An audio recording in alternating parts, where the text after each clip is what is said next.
Have you ever been stuck with a choice that just feels impossible? One where no matter what you do, you're going to lose someone you love? Today, we're diving into one of the most deeply personal struggles there is. That choice between the person you love and your family, especially when things like faith or caste get in the way. So let's just lay it all out. Over here, you've got your love, your partner, the future you want to build. And over here, you have your family, their approval, their traditions, everything they've ever wanted for you. And you're caught right in the middle.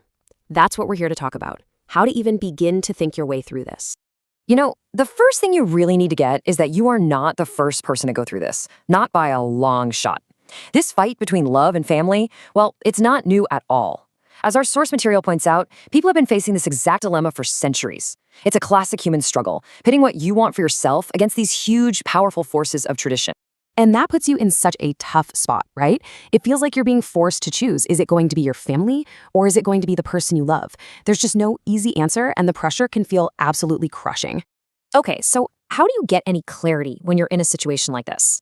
Well, the very first step, and honestly the most important one, is to stop looking at what everyone else wants and just look inward. It all starts by asking yourself some really tough, really honest questions. And here's the first big one. Let's just sit with this for a second. Are you personally truly prepared to do this? And I don't mean just in theory. I mean, are you ready for the arguments, for the disappointment, for the sheer emotional weight of it all? Are you ready to build a life maybe without that family safety net you've always had? You have to be brutally honest with yourself here. Answering that question for yourself is absolutely critical. But it's only half of the equation. Because look, this is not a journey you can or should walk alone. The commitment has to go both ways. It has to be 100% mutual. And that brings us to the other side of the coin. Is your partner thinking about all of this with the same level of seriousness that you are? It's so easy to get wrapped up in your own struggle, but you have to know if they're asking themselves these same hard questions. So what does that mutual commitment actually look like? Well, it's a lot more than just saying, I love you. Are they really willing to stand up to their family, too? Are they thinking about the future of this relationship as deeply as you are? Is their determination to be with you just as strong as yours? You've got to find that out.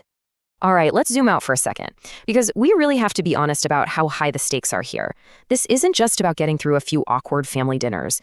This decision, it's going to shape the entire course of your life. The source material we're looking at puts it very bluntly. It says if we don't select the right life partner, life gets ruined and later we have to regret it.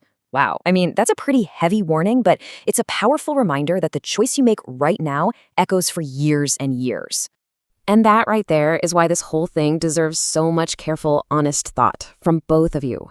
Choosing the person you're going to build a life with, well, it's pretty much one of the biggest decisions you'll ever make. So we've established just how massive this personal decision is, but that kind of leads to another question, doesn't it? What about the barriers themselves, the actual reason for this conflict? Well, our source offers a really interesting perspective on the rules that are creating this problem in the first place. And here it is, a final powerful quote from our source. Religion, this was made by man, not by God. Now that's not a comment against faith itself, but it's a profound thought about the rules that we humans create that end up dividing us. So what does that really mean? It suggests that these barriers we face, these lines drawn between different castes and faiths, they're human inventions. They aren't some kind of divine law. They're societal ideas that people built over a long, long time. Now that doesn't make them any less powerful, but it's a reminder of where they came from. Which brings us to one last question, a question for you.